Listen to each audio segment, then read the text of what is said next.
to the next generation of warfare, psychological warfare. In modern conflict, the mind is a potent weapon.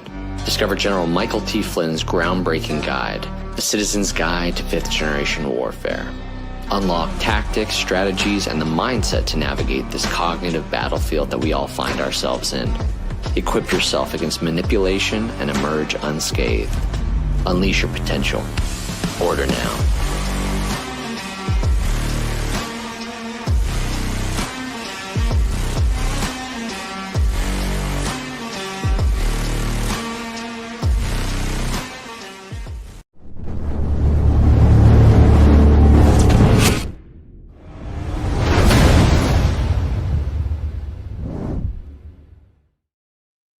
Good evening, everybody. Welcome to the AlphaWarrior Show. It is Wednesday night. It is May 27th, 2026, which means it is Operation Gladio night.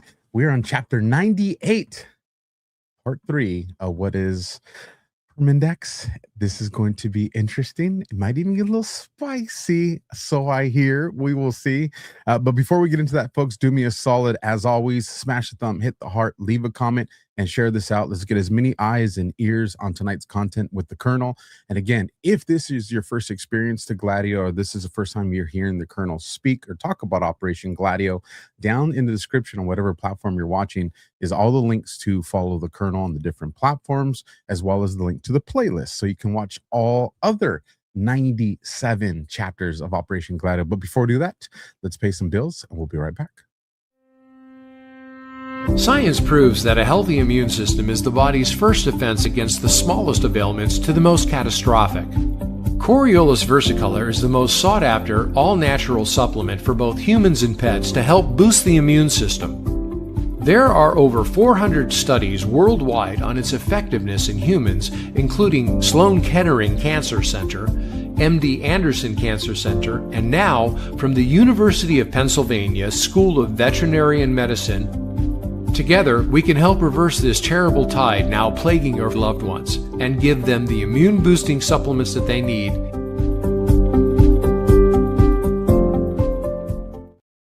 Now, who doesn't want a free military Patriot bag? Of course you do. So check this out. I've carried a lot of bags, range bags, EDC bags, travel bags, you name it. And most of them, they look the part, but fall apart the second you actually put work into them. This one's different. The Patriot Cash Tactical Shoulder Bag is running MOLLE webbing across the body, meaning you can attach pouches, clips, whatever your setup calls for. The zippers are full length. That's a big deal. Two-way, actually smooth, water-resistant fabric. Micro mesh padding on the back so you're not sweating through the shirt. You guys know what it's like when people can tell what the design of your backpack looks like.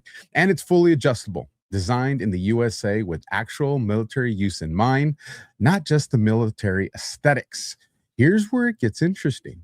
Right now, Patriot Cash is doing a giveaway. 500 of these bags for free. Normal retail is $79, but you just cover the shipping. And they're stacking a TacRite Strike pocket knife on top of it. Razor sharp, compact, the kind of blade that actually earns a spot in your carry rotation. And that's also free.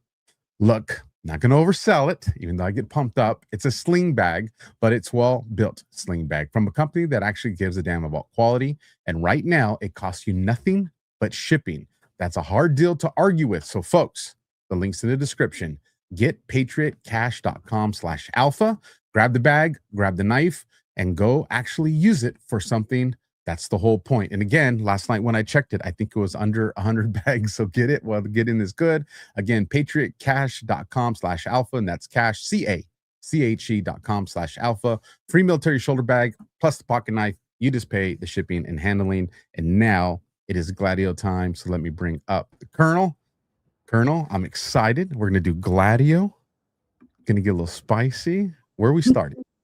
All right. So we're going to start with kind of a statement. And I say this because the whole purpose of us doing this series is to basically teach people how to do research, tools to use when they're researching that allows you to see things that are actually hidden from you if you do work on normal search engines. We've talked about using Yandex as opposed to others when you're doing controversial research, right? So there's been, and I'm going to preface what I'm saying. I'm not saying what I'm about to say as a knock on anybody as a person. What I am saying is that you have to question everything. So you guys know that I appear on Tommy's podcast quite often with a whole array of different people, which I love doing. And I've appeared several times with the Permindex Action, Susan Kukenda, and I respect her research. Warhamster and I have done a lot of digging into Gladio, secret societies, and all this other stuff. What I want to caution people, I have used so they are very open in the fact that the guy that did executive, the EIR, which is a publication by the founder, LaRouche, and they call them LaRouchians, people that, and that's where Permindex Action is basically the follow-on to all of that research. Now, they've done, I use them as a source, so I want you to understand that. But you have to be very careful when you use the EIR as a resource.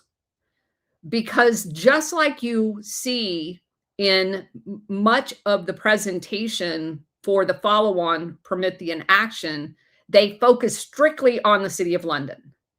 And very rarely do they ever talk about the American counterpart. Now, one of the things that I have beat like a dead horse is for every single entity that was ever set up in the UK, there is a corresponding entity set up in the United States. They literally have walked through this journey of the late 1800s to today in lockstep. But you don't find that in the previous work. You find actually very little of the American counterparts. I don't know why that is, but you have to be very cognizant of that. So one of the articles in preparing for Permindex that I came across was in the EIR. And for what it says, it's mostly accurate, but it only presents everything from a London perspective. And London was involved, but so is the United States in every step. And I'm going to point out throughout this show and next week's show, because it's probably going to take us 2 nights to get through this, because I could get through this article in 1 night, but it's only half the story. It's only the City of London story. It left out the entire American version of the story. And from being Americans, I think that's probably of more interest to us. You're going to recognize the American names a lot more than you're going to the City of London names, although some of those you will recognize as well. So it starts off, and by the way, I'm just going to say up front, it cuts Clinton a lot of slack, which is really weird because Clinton was a Rhodes Scholar, which is the secret society of the Fabians. So that's really, really weird to me. Why would they cut Clinton slack at all? But it does. Okay. So in a couple of different ways. We're going to start off. Because you got me all interested. I'm just like, okay, all right, let's go. So, but that's what I'm telling you. Whenever you read things, if you don't already have a good idea of the material, a command of the subject, it's very easy to be led astray. It's very easy for someone who says like 10 facts to slip in the, yeah, but Clinton didn't know. What? Are you kidding me? Of course he knew. He was groomed to be the president of the United States. He's a Rhodes Scholar. And in addition, we know all of the other baggage that Clinton had. Mena, Arkansas, everything, Whitewater. He didn't not know. All right, so Permindex.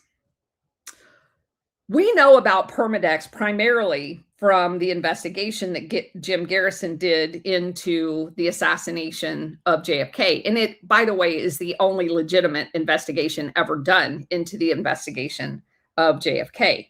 It was not done at the Warren Commission. It was not done at the Committee for Assassinations that they had in Congress. Although they did, the Committee on Assassinations in Congress did come to the conclusion that it was a conspiracy, that there was way more people involved than Oswald.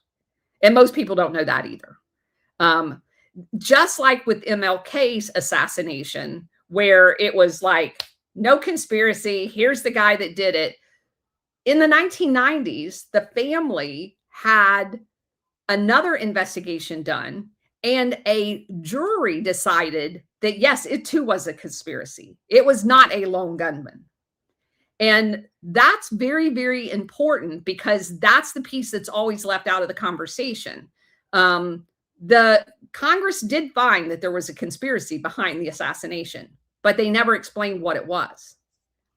Now, you guys know that the one piece that's left out of every conversation, and it's left completely out of here, is the Operation Gladio angle, and the fact that there were French assassins in Dallas that day, and the Rome station chief of the CIA traveled to Dallas a couple of weeks before the assassination, and his deputy chief of station in Rome said that he made multiple trips to the island of Sardinia, which was an Operation Gladio training site for assassins.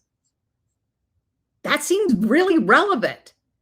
But people who specialize in the JFK assassination at this late date generally have a set, here's who did it, here's who's responsible. And of course, you have the entire cadre of people that you can't, they're convinced that Israel and Mossad was behind the JFK assassination. And it doesn't matter what facts you provide to them, they can't find an assassin in Dallas that day. Now, they'll say that there were some Israelis down in El Paso at the Army base down there that week. That's true. They have no documentation they ever left that base. So a conspiracy means multiple people involved. We know it's a conspiracy. What are the backgrounds of the people that were involved? Well, we know at least 2 Gladio assassins from the French OAS was there. And it gets really interesting when, and I'm going to skip ahead just a little bit. Part of the story of Permindex is one of the board members. And we'll get to him, but I'm going to give you a sneak peek. That guy's name is Jacques Coustelie. It's spelled Soustelle. He was a board member of Permindex. Who is he? Oh, no big deal. He was just the governor of Algeria before Charles de Gaulle decided that he's going to grant freedom to Algeria. And he had been part of the French OAS, their Gladio program. That guy right there was part of the Gladio program.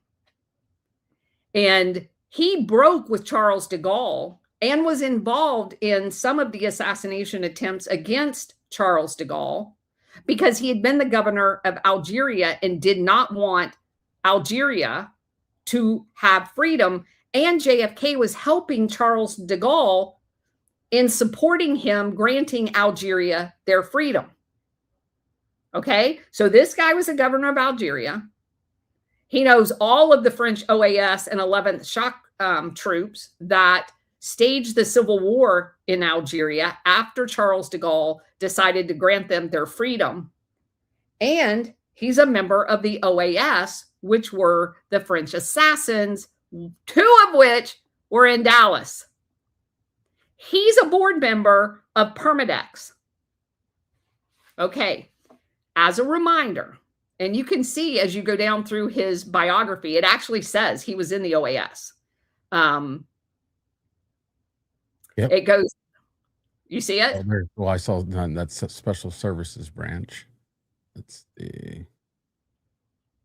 You see where it says he was the governor of Algeria. Up at the top, it says that he broke with Charles de Gaulle.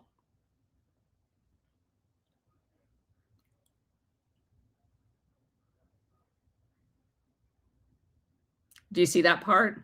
Yeah, I see. Well, I see right here it says Charles de Gaulle charged him with a diplomatic mission in Latin America to set up support committees for Free France to cut short the diplomatic efforts of the. Yeah, go back up to the top. See where it says he broke with Charles de Gaulle over the Algerian? Oh, yeah, right here. Yeah. Here we go. And it also says that somewhere in there it talks about him being a member of the OAS. So again, Permindex is a big deal. But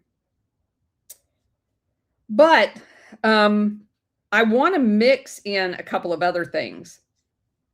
But, and then we'll get to that in context. So keep in mind from our previous sessions that you had the World Commerce Corporation. It started off as the British American Canadian Corporation. It transitioned into the World Commerce Corporation. And they were the people that were going to be the go-between for all of the trade into reconstructing Europe. So they're going to take a slice of the pie of every American contractor that is going to do business in Europe. They're going to funnel them through the World Commerce Corporation. So they're going to get a cut of the pie. And World Commerce Corporation worked with international trade marts, one of which was in Chicago, one of which was in New Orleans. The one that was in New Orleans, the International Trade Mart, is where Clay Shaw shows up. And Bannister, the former FBI guy, they show up at the International Trade Mart. That's where Lee Harvey Oswald was. They're all swarming around this International Trade Mart. The International Trade Marts were very important to international trade because they were kind of like they're like the subordinates to the World Trade Center. They would do geographically prominent, like Chicago did the meat packing and all the stuff that was around Chicago. New Orleans did a lot of the oil, the fisheries, the shrimperies that were down there. And so they were geographically specific in representing America internationally. Permindex was set up as an international trade corresponding in overseas area. That's what Permindex did. Permindex was like the forward deployed international trade marts. And they would host events and get all of these people together to work these deals. Well, the deals were not necessarily international trade that you and I would think of as a representative of the United States. It was also used for covert means to trade weapons and all kinds of other stuff. Because there's some very nefarious people that show up at these things that all have intelligence ties. Okay? So think of that as you've got the trademarks, you got Permindex, which is their international forward deployed piece of this. And then you have the World Commerce Corporation. Now I'm going to throw in one more. Part of Garrison's investigation, he used the term assassination cabal. How fitting. You could read that as Gladio. Now, obviously, he didn't even know what Gladio was because Gladio doesn't even get revealed until 1990. All right. And he said, Garrison, after his investigation, that the assassination cabal behind JFK's killing was never dismantled, which is true.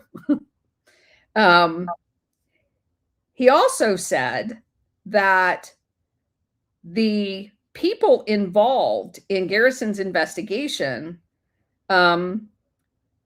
he found a parallel 1960 assassination probe by French and Italian authorities that surfaced with members that were interdispersed in the 1001 Club. Now, what's the 1001 Club? For those of you who've followed me for a very long time, you know exactly what it is. The World Wildlife Fund had a fundraising branch called the 1001 Club.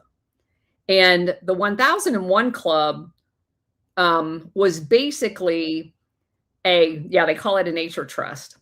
The World Wildlife Fund, I love the names of these things. The World Wildlife Fund was an organization under the guise of preservation and conservation, would go around the world and designate basically what you and I would call national forest or national reserves. Okay? Yeah, you love the panda. If that doesn't signal to you some things. Yes, exactly. And so the World Wildlife Fund would go into Africa like they did the Serengeti, and they designated it as a nature preserve. And then they move all of the indigenous people out of that preserve, put them in temporary huts, think the Phoenix program. And then they allow the club, the 1001 Club, to come in and do things like put up safari club hotels in them and put dams in all under the guise of preservation. But they then, because they had designated them a national park, so to speak, they got to provide the security for them. And these people had AK-47s, they did perimeter checks, and they would actually locate these in very strategic areas close to borders of other countries, and they had terrorist training camps on them. We found a lot of them in northern South Africa along the borders of the countries that the UK and the CIA was invading and destabilizing. So this 1001 Club, after the WWF is set up, they said, okay, we're going to set up this trust fund, and everybody that's 1,001 people were invited, that you have to donate 10,000. It eventually went up to like 25,000 as a membership fee. And then they use that money to pay for the security and all the other stuff at these locations. Okay. And it's like, this isn't just a club for nobody. These are clubs for Prince Charles was in it. The Prince Bernhard from the Netherlands, the Rockefellers were in it. This is like the most elite people. If I had a club that was the international syndicate, it would be represented in the 1001 Club. Okay, that's who those people are. Let's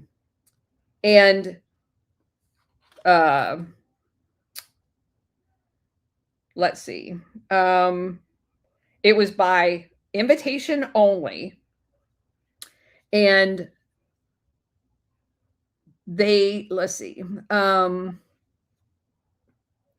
There was also another entity that kind of hung off of the World Commerce Corporation, we'll get into a little bit later, is called the Hollinger Corporation.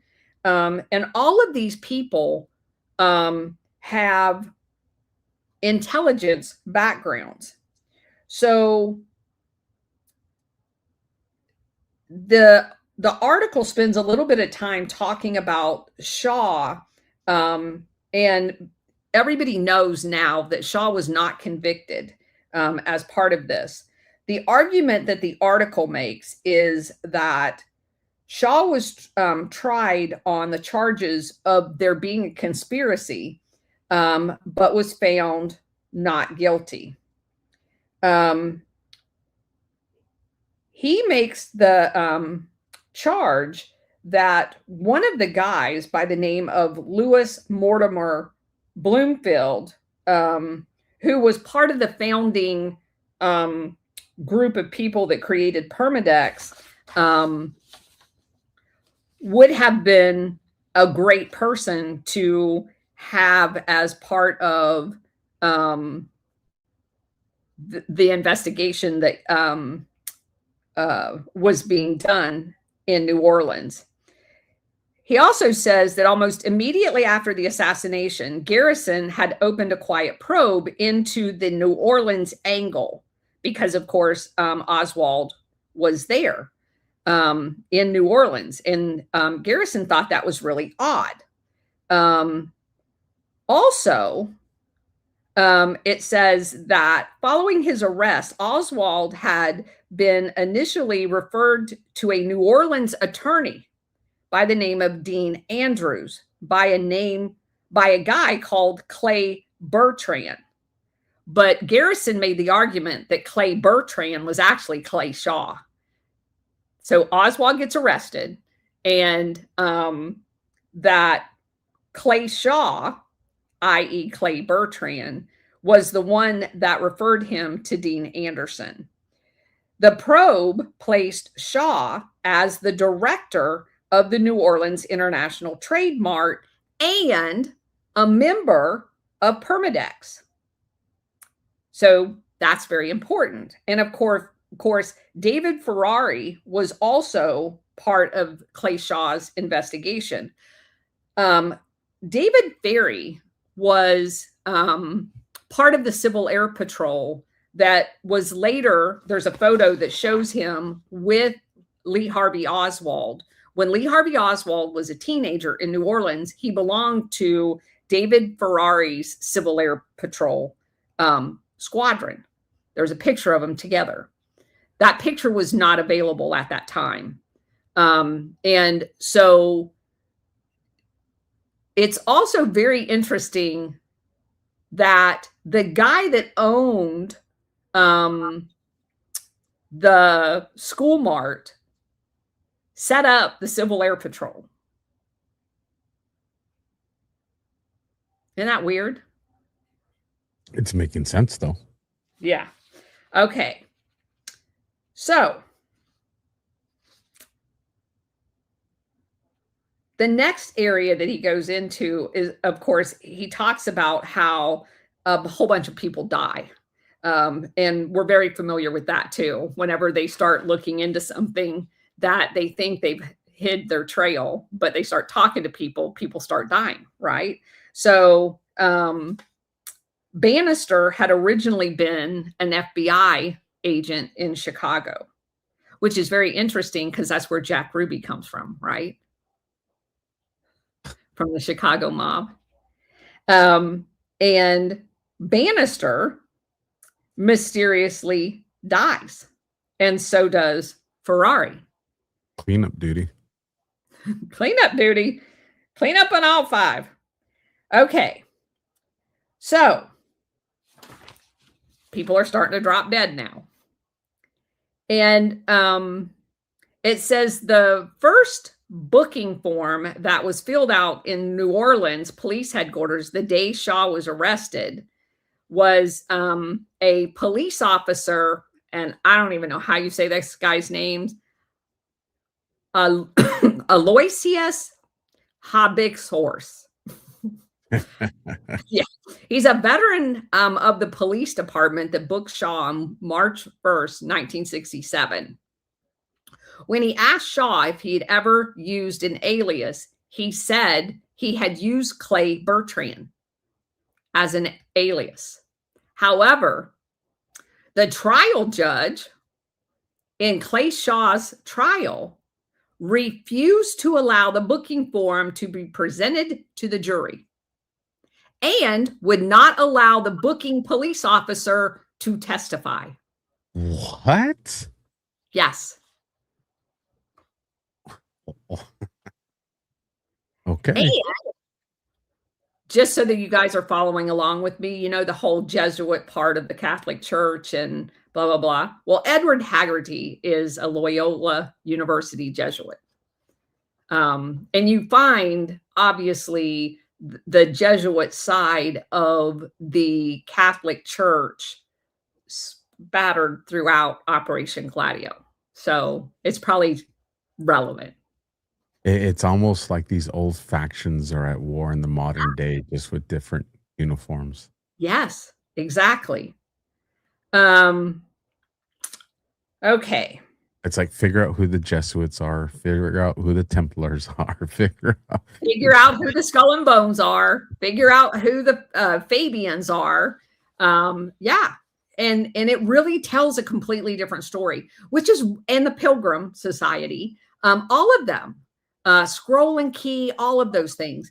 And that's what I hope people take away from this, because those pieces, it's very easy, even if like on the Wikipedia, it's not going to show you, but if you go on to, and do not use ChatGPT, do not use Grok, because they're not going to tell you this. If you go on to an AI, like I use Gab AI, but even that, if you're just starting to use it, you actually have to tell them names of books to go look through, because it's not going to find the information just on a generic search. I'm obviously well enough in here where I've asked it lots of questions about specific books that I've read that it'll go find the information for me now. And if you ask any of the previous secret societies or fraternities that I've researched before, did this person belong to any of them? And it'll come back and tell me that they did or they didn't. And it will not be necessarily in a Wikipedia page. So just be aware of that as well. All right. So this is very interesting part too. And the international spotlight would have been cast on New Orleans had we known about the use of the alias, the fact that they were all in the Civil Air Patrol squadron together. The day of his arrest, police had hauled off a collection of sadomasochistic paraphernalia, evidence of Shaw's bizarre homosexual lifestyle. And by the way, Ferrari was a homosexual as well. But the aspect of Shaw's life that would have drawn the greatest amount of attention is his relationship to Louis Mortimer Bloomfield and the Permindex outfit that Bloomfield established in Montreal and Rome, Italy in the 50s. And again, he focuses on Bloomfield, but do you know who else was on the board of the World Commerce Trade Corporation? Who? Oh, I don't know. William Donovan. Wow, Bill Donovan. Edward Steneninis, American. Russell Forgan, nephew of James Forgan, first president of the Federal Advisory Council to the Federal Reserve. The Fed. Starting to cook now. And Sidney Weinberg, head of the Special OSS mission to Moscow. Nelson Rockefeller. Colonel Rex Benson Menzies, who was part of British intelligence. John McCloy, who goes on, he was the governor of resettling Germany, West Germany. John McCloy. John McCloy was actually related to the first German chancellor of West Germany, Adenauer. I think they were married to sisters, which is very interesting. Honeypots. Yeah. Richard Mellon of the Mellon family, that Mellon family. A whole bunch of Hambros of the Hambro Bank in Britain was on there. one of my favorites was Jordan Matheson, director of the Hudson Bay Company, HSBC and Chief of Special Operations Executive in Asia during World War II.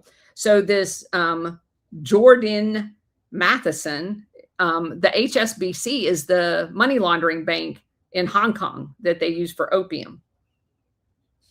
And Joseph Grew, who is the nephew of J.P. Morgan, L.L. Strauss of Coombe, Loeb and Company. So they had as many Americans. It said in 1950, Donovan was listed World Commerce Corporation as the only firm in which he held an interest in 1950. He didn't just sit on the board. He owned part of it.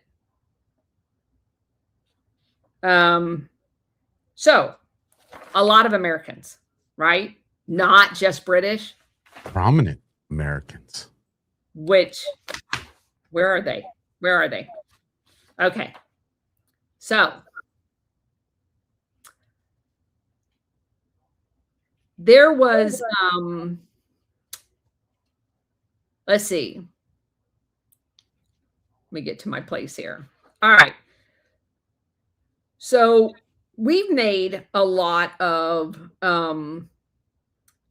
hay about the fact that Oswald came back into the United States with no problems whatsoever from quote unquote defecting to Moscow, which would be at the time impossible. This is in the middle of the hunt for communists and everything else. So there's no way. And he was given money when he came back by one of the CIA cutouts. You know, so you can have some spending money to get to wherever you're going. And oh, by the way, that's Dallas. And oh, by the way, your handler's going to be George Morgenshield, who is a lifetime friend since he was 10 years old of Alan Dulles. Not that any of that was set up, but it all was set up. Also, it talks about an area of the FBI called Division 5. Division 5 in the FBI could be thought of as a place where the CIA sits pretending they're FBI. And one of the people that sat there was Guy Bannister. He was a Division 5 guy. The same Guy Bannister that's part of the International Trade Mart in New Orleans in handling Oswald when he was there with Clay Shaw Bertrand. Another one was Dallas FBI Special Agent James Hosty. He was the one that was in charge of occasionally contacting Oswald. And there was an accusation that Oswald was actually a paid FBI informant out of Division 5, which would have put him on the payroll of the CIA through a cutout. Okay. Lee Harvey Oswald visited the FBI Dallas office and was able to speak directly to Special Agent Hosty. On one visit on November 9th, 1963, Hosty was not in the office, but Oswald left him a note. And according to the FBI's version of the story, the note contained a threat against Hosty, demanding that he stop harassing his wife. However, other versions suggest that Oswald's note contained a warning that there was a plot to assassinate the president. After his visit, Oswald fired off a telegram to J. Edgar Hoover in Washington, D.C., warning about the plot. So, how did Oswald find out there was a plot to assassinate the president? That seems really, really weird. So, moving on.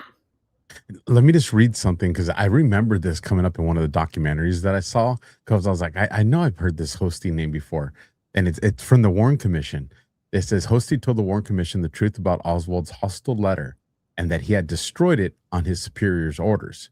His superior, Gordon Shanklin, denied this. Because of this, Hosty attracted speculation as a possible conspirator in several conspiracy theories.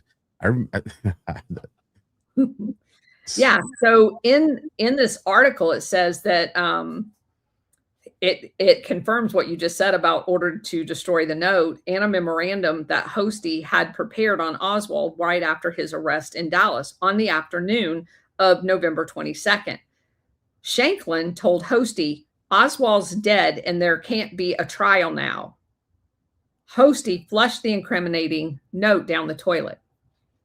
Now, why would you do that? Why? You can't just throw it away. You can't shred it. No, we're going to throw it down the toilet. That's a normal FBI destruction mechanism. Yeah, that's an approved way of destruction of classified documents, right? That's flushing it down the toilet. That screams cover up. Yeah. That's just actually hilarious. Okay. Back to Permindex. Okay. So Clay Shaw was part of the Permindex operation, which again touches the World Wildlife Fund and all of this. Okay. So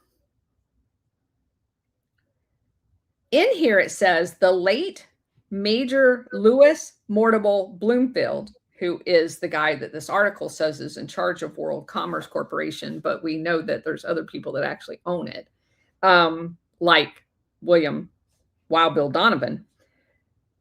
The boss of Clay Shaw under the Permindex structure oversaw the planning and direction of the murder of top targets of the British royal family in the post-war period. It says Permindex was a de facto subsidiary of Prince William's World Wildlife Fund. Now, I would agree that the World Wildlife Fund is operating in close coordination because it's all part of Gladio, as we've drawn it out. But to say that it's a subsidiary and there's no footnotes to prove that, I'm saying that's probably a little stretch. Now, again, if you understand Gladio and the way that whole thing, are all of these things touching? Yes. I think it's a stretch to say that it's a subsidiary. It's a co-located organization. All right. So moving on. This article spends a lot of time talking about, because this is a very important part of it. Following World War II, Bloomfield, because again, this has a Canadian piece of it, right? This British American Canadian Corp was actually set up in Canada, in Montreal. Bloomfield goes back to practicing law in Montreal. He also continues his intelligence network. His law firm was called Phillips and Weinberg. Do you know who he's the lawyer? The Brothman family. Brothman family. Remind me on Ingram Brothman, Nexium Cole Brothman. Oh, okay. Brothman family. They're like part of the mafia in Canada. Brothman family. This is the Bloomfield is their lawyer. And we know all about mafia family lawyers. So, you know, it makes perfect sense that he's involved in this, right? It says the Brothman syndicate ran in Canada. had was part of a covert capability of British intelligence, which makes sense. Canada is a Commonwealth of Britain. And just like the CIA used the mafia here, MI6 used the mafia in Canada. So that definitely checks out.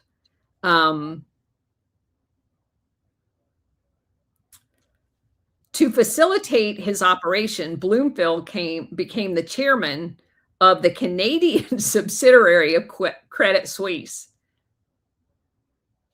Okay, now this is funny in a bad way.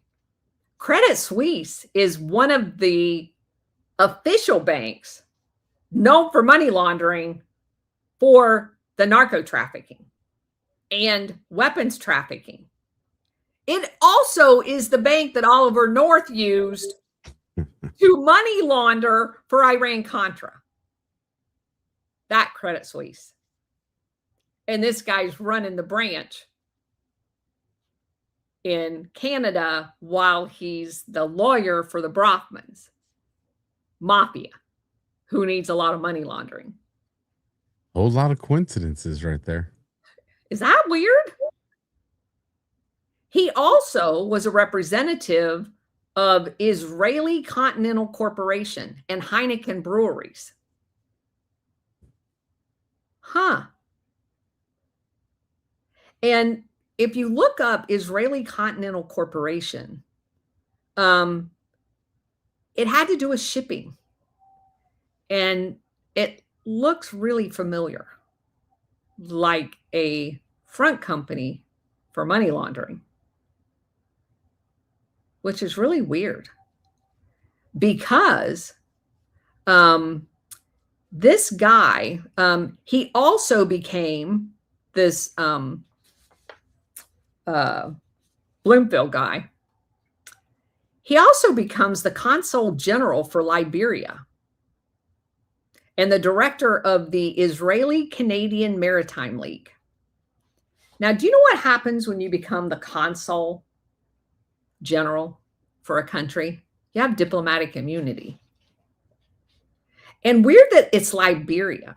Liberia is the former U.S. colony that was created right after the Civil War, where we were going to deport all of the African-American slaves to Africa again. And we set up this entire colony to do that. And we basically ran Liberia forever. It was a U.S. colony, by the way.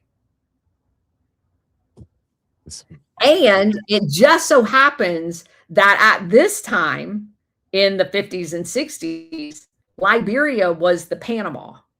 That's where all of the drug ships was flagged out of.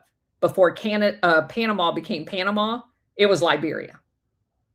Now all of the covert ships are all flagged out of Panama. Liberia was Panama before Panama. So this guy that's working at the World Commerce Corporation he's on the board of Israeli Continental Corporation. He's a lawyer for the mafia. He is the chairman of the money laundering bank, Credit Suisse, and he's the consul general of Liberia and the director of Israeli Canadian Maritime League, which had a whole bunch of ships.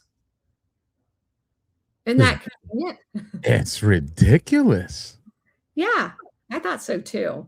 In 1952, Bloomfield became an executive of the International Law Association, which is interesting because it was set up in 1873. And the International Law Association was one of the Fabian creations to be able to slowly implement socialism and one world government all over the world, just as an aside. Kelly Bratt asked a question in the chat that it caught me by surprise. I've never even known this, but she asks, do cruise lines still operate under the Liberia flag? Some do. I didn't even know that they did to begin with. Yeah. Liberia, I'm telling you, Liberia was the Panama before Panama. And they're still very active. And they're still messed up. they've been messed up since they became the American colony.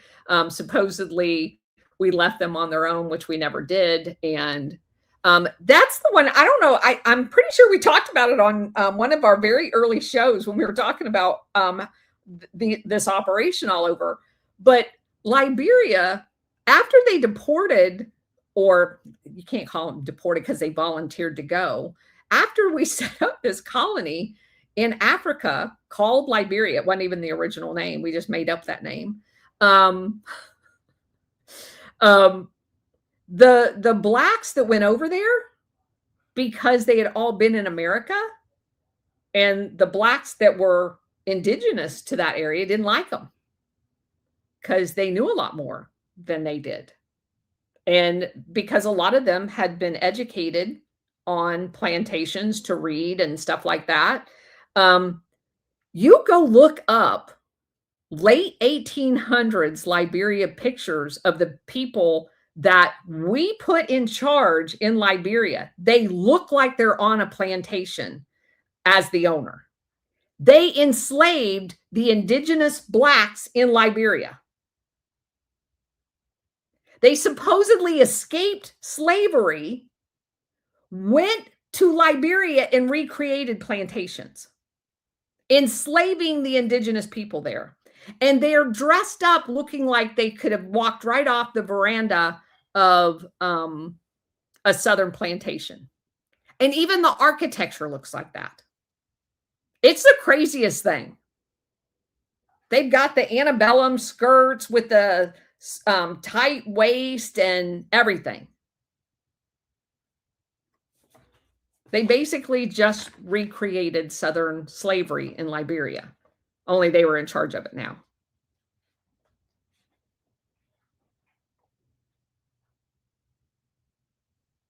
Oh, look at that.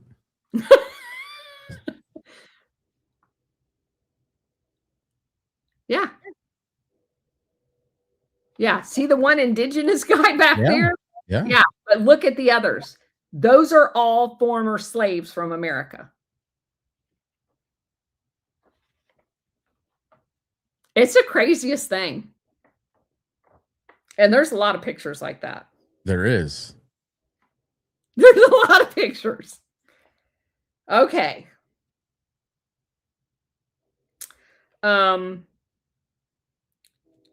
So moving on to the next area, we're going to talk a little bit about the World Life Fund. And Prince Phillips, who's now King Phillips, of course, created the World Wildlife Fund in 1961, but he went by himself. If you read this article, you'd think it was just a British thing. It really wasn't. As I said, Bernhardt from the Netherlands, and the Rockefeller family were all on the creation of the World Wildlife Fund in 1961. Which is very interesting timing. 1960. When did JFK get elected? Oh, that's right, 1960. So we set up the World Wildlife Fund in 1961, his first year in office. Yes, we did that. And yes, it was part of Operation Gladio. And yes, they had terrorist training camps on the World Wildlife Fund preservations. Okay. And it says in this article, which is wrong, that it was set up for a privatized intelligence capability operating under the British royal family. That is not true. It was operating as on behalf of the international syndicate because it had people from all over the world. The one guy, Khan, he's called Khan the Fourth. So he's like obviously 4 generations, but they're like one of the largest hotel property owners in the world.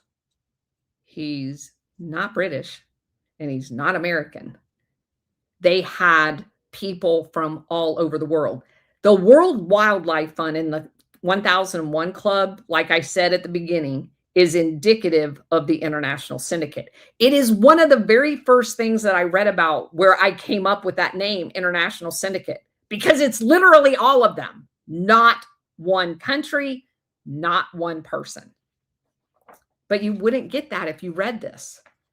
It also says that according to his obituary, Bloomfield was a co-founder of the Canadian branch of the World Wildlife Fund, which is really interesting.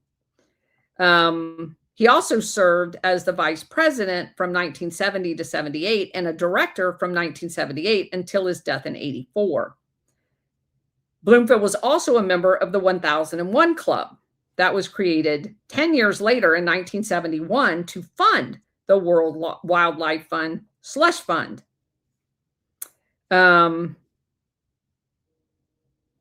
So here's a few other people that was involved in 1001 Club. Rockefeller, Robert Anderson from Oil Atlantic Richfield, Charles Robinson from Intel, the corporation,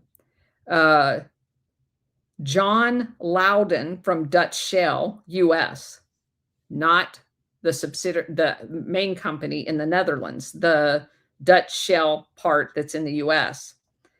William Riley, who was part of the EPA, and then the Mellon family and the Heinz family that John Kerry married the wife of the former Heinz family. Yeah, like ketchup. It's every big name we've heard. Yes. Earlier you mentioned Strauss.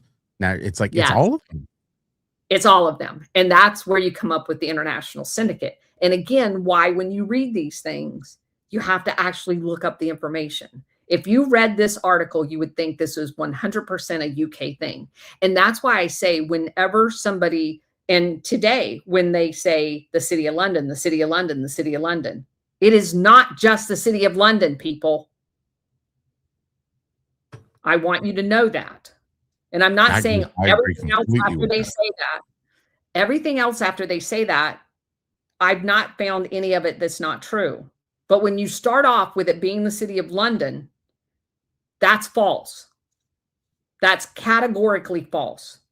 There is an entire syndicate behind everything that is going on today, just like there was back then. I think that's one of the most important points about Operation Gladio. It's why I always tell people, you can't just identify one threat, because then you're doing exactly what you're talking about. You're isolating it to one group of people and you're missing it. It's not just the CCP. It's not just the Muslim Brotherhood. It's not just Mossad. It's not just the Crown.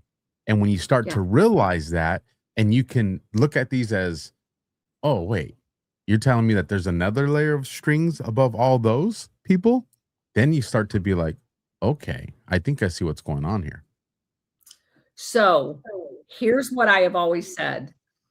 If you tomorrow put a cage around Israel and no one was allowed to leave, no one was allowed to get out, put a Faraday bag over it, nothing is going to change.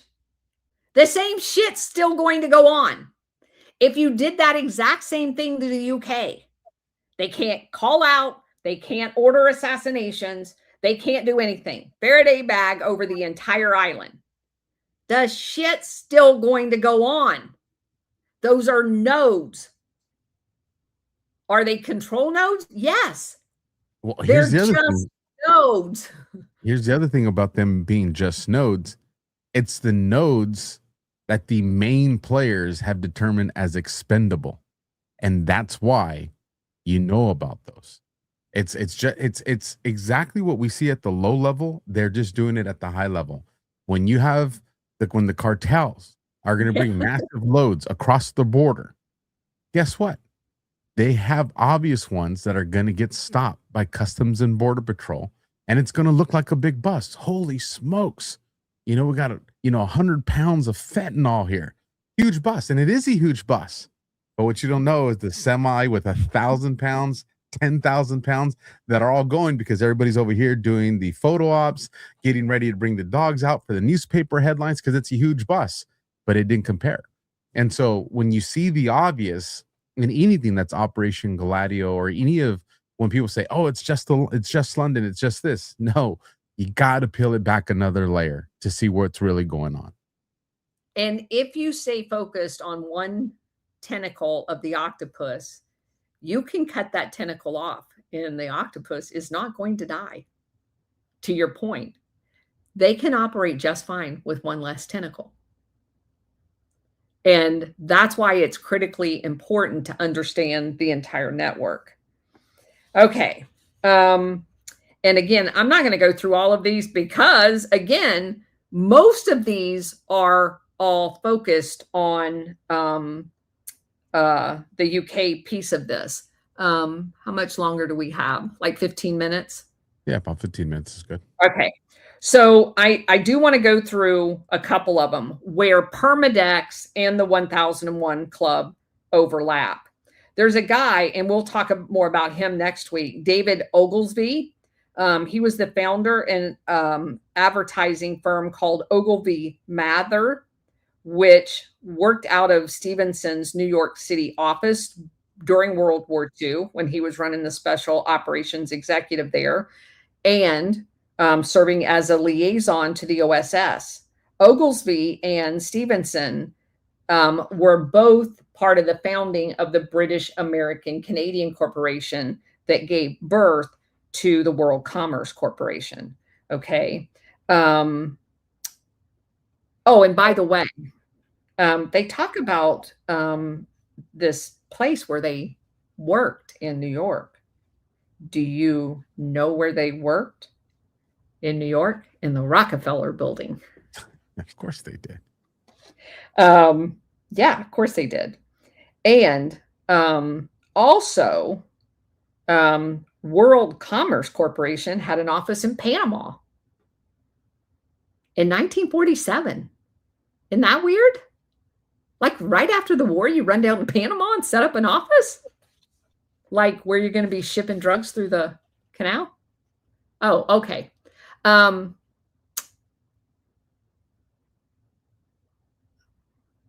Okay. The next Oglesby's, so this Oglesby, David Oglesby, has a cousin, Angus Oglesby. He's part of the London Rhodesia Limited Company, which was a British proprietary intelligence organization that basically was involved in all the civil wars in Africa as part of the World Wildlife Fund. Angus' wife was Princess Alexandra. She's the cousin of the Queen. And Princess Alexandra took over the presidency of the World Wildlife Fund UK branch when Prince Philip moved on.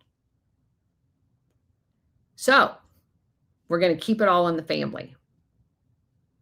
And Gene Rybond, who was chairman of Schlumberger Limited, they owned part of a Houston, Texas company. Dominique Schlumberger, her husband, Jean de Minot, he was considered an oil prince, was a Permindex board member, and had worked intelligence during World War II. His main field in the oil was diagnostics. And he, very interesting, de Minot had been the head of Charles de Gaulle's forces in Venezuela, together with a guy by the name of Jacques Soutali, the OAS guy. Isn't that weird? So they're all in business together. They're OAS assassins, and they're part of Permindex with this Gene Rybond guy and his company. This article also says that James Schlesinger was involved in this, but I can't find any verification of that. And again, this article is not footnoted. So I went through this with a fine-tooth comb, and obviously I found a lot more as far as the American piece that's completely left out of it. But I don't find any verification that James Schlesinger was part of that. And without any footnotes, I don't know where they got their information. So I did want to say that this Jacques Sustelli met with Richard Bissell, CIA covert operations, Richard Bissell, multiple times in 1960 and 61. The OAS assassin from Operation Gladio is meeting in Rome with Richard Bissell. Wow, that's weird. I'm telling you, this is Assassin's Creed, the video game. I don't. You guys can make fun of me all you want. This is 100% Assassin's Creed, the video game. It does seem like that, doesn't it? I've only ever read about that. I've never played it, but yeah, it does seem like that. Okay, couple other people, and then we'll be done. But these are very interesting people. Conrad Black.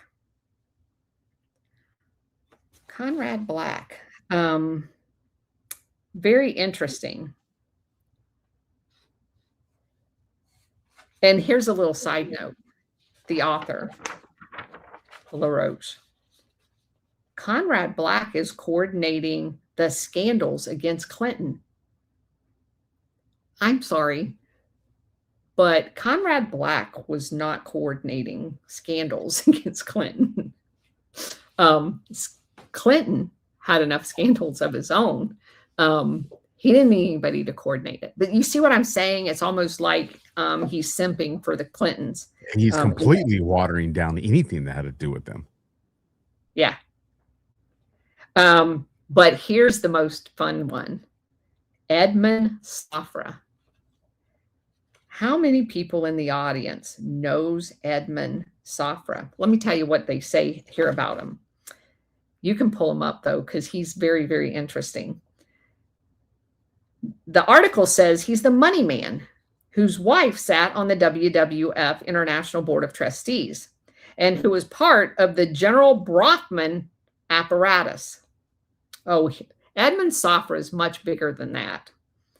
Safra was one of the biggest dirty money managers and heir to the network of 1001 Club members, Tibor Rosenbaum, the head of the Israeli Intelligence Financial Department, who was also invested in Permindex. Rosenbaum's Bank de Credit International was also used as a money laundering operation for Permindex and involved in funding for some Gladio operations. Well, he doesn't say Gladio, but that's what he's talking about. Let me just tell you about Edmund Safra real quick. You guys will remember Edmund Safra because Edmund Safra is the guy that provided all of the funding for the Hermitage operation that Bill Browder ran against Russia. After the wall fell and after perestroika, there was a large move to buy up all of the companies in Russia, the Soviet Union, primarily Russia, not the other pieces of the Soviet Union. And Bill Browder, with Edmund Safra's money, went in and started buying up everything. His lawyer that was working with him there is found dead in a jail cell. Bill Browder comes back to, his lawyer's name was Magnitsky. Bill Browder comes back to the UK and says, hey, those Russians are all corrupt and they killed my lawyer. You need to sanction Russia. That began the sanctioning of Russia that still exists to today. It was all done under the Magnitsky Act. That entire thing was a bunch of corrupt oligarchs, Edmund Safra being the money man, to go in and confiscate all of the wealth out of Russia in the aftermath of the falling of the Soviet Union. Edmund Safra is the guy that was in Monaco in one of his multiple houses. He was under the care of a nurse, and his normal nurse was not on duty. There was a special forces guy who had his nursing certification that shows up to be this guy's nurse, and he sets a fire in the house, and the entire house burns down, and Safra's dead. That is one of the craziest stories when you start digging into it. If I didn't know anything about Operation Gladio, it looked suspicious when it happened because I remember it happening. But now that I know that, and I know that guy was Special Forces, of course he was fine. He left. He said He survived. He said he started the fire to get emergency vehicles there. I don't know. I'm thinking you can go out on the street. If you've ever been to Monaco, and I have, especially where his house was, it's a very densely populated place. You could go next door and knock on the door. But the entire sanctioning and this, decades-long war against Russia, Edmund Safra was the money man, one of the money men, but a large money man behind the entire thing with Bill Browder. And yeah, he's on the board of Permindex. So Permindex is very important, and most people's never heard of it. I'd never heard of it until you brought it to my attention. As a matter of fact, I was like, for the people that were involved with it, you think you would have heard about it, but unless you know what you're looking for, you're not going to find it. No. And even the people that found it don't know about Gladio and say they don't understand the ties of the people. Because, of course, we talked about Rockefeller being part of the WWF. He's part of Permindex. The family is. And who provided the initial funding for Gladio? Rockefeller, before they got the Marshall Plan set up. Hello? It's crazy. Well, if you learn Operation Gladio, you learn everything about the deep state. You learn everything. So I would not, I thank you for saying that, but I say it a different way. You learn the foundation of which everything was built on. Because there's a whole lot of stuff. I find new stuff every day. But I know exactly where on the board to put it because we know the foundation. You do, because as soon as you start seeing a pattern, you're like, oh, this is what they did back then. Oh, yes. I know what Blackwater is. Oh, I know what Constella is. Oh, yeah. I know what's going on with Chiquita Banana. Wait, what company's doing that today? Oh, yes. And then you start to research the boards on all these different people, and you're just like, why does that guy have the same last name of that dude back then? And then you just see it's these same powerful families. Like when we're looking right here and you're talking about Strauss and you're talking about these other ones. And you look at it today and it's the same thing. Sometimes we just call them politicians or we call them the elite, but no, it's these secret societies and it's these group of people that have manufactured everything. Yeah. And it's the one thing that I find most interesting about all of this is the fact that they have created these entities like Permindex that allows them to meet often and plan all of these things under the cover, like that 6I thing or 6-1, depending on how they type it, because mistyping, right? It's a thing we learned, like corn and Comey or whatever it was. So you find that there's all of these other entities out there. And again, that's what I'm saying. If you don't understand what all of those entities are, you can be looking at something and it makes no sense to you if you don't know Gladio. You don't. And it drives me nuts that all of these people are like, oh yeah, this, and this. Yeah, I know. That's Gladio. It absolutely is. We have 2 Rumble rants that came in. I'll bring those up on the screen to, make sure we show them some love for supporting this program. First one, dollar for dollar from G Fontes 119. Aleocius, 4 syllables. A long ago schoolmate's name west of Tampa, Florida in the 1980s that I have yet to forget. You got to give me more than $1 to say that again, G Fontes. Come on, man. Tongue twisted me, but we did it. Thank you for the assist that you threw in there. $100. Big old Benjamin coming from the Boom Diggity. Thanks, Colonel and Alpha. Many names mentioned tonight made me remember the book Dr. Mary's Monkey, how the unsolved murder of a doctor, a secret laboratory in New Orleans, and cancer-causing monkey viruses. Yes. And that's very interesting because one of the funders of Permindex and the World Trade Mart and stuff like that was a doctor that's associated with that. FYI. And if you guys saw the Overwatch and the Guardian episode that me and Josh did with John Redembo last Thursday, and you learned where the company Moderna comes from, going back to Operation Paperclip, and it gets crazy. And what's funny is when I was listening to John talk about it, I was like, I need to tell him about Operation Gladio, because he's talking about a segment of it he doesn't even know. So yes, and everything goes back to the Nazis. It does, because guess what? They had 2 companies, one that created bioweapons and the other one that created, bioweapon vaccines, and the other one or bioweapon diseases, and the other one creating the vaccines to treat those diseases. And goes back to the Nazis. And one of those companies today branched off, and it's Moderna. Folks, if you haven't done so already, smash the thumb, hit the heart, leave a comment, follow the Colonel and all the links that are down below. We got to run it a little short today because my son is graduating from high school in about an hour and 10 minutes. So I need to get out there and watch my little dude move on to the next phase of his life. So keep my son in your guys' prayers tonight. I definitely appreciate that. And again, please share this out and go support the Colonel, and we'll catch you guys on the next one. Good night. God bless.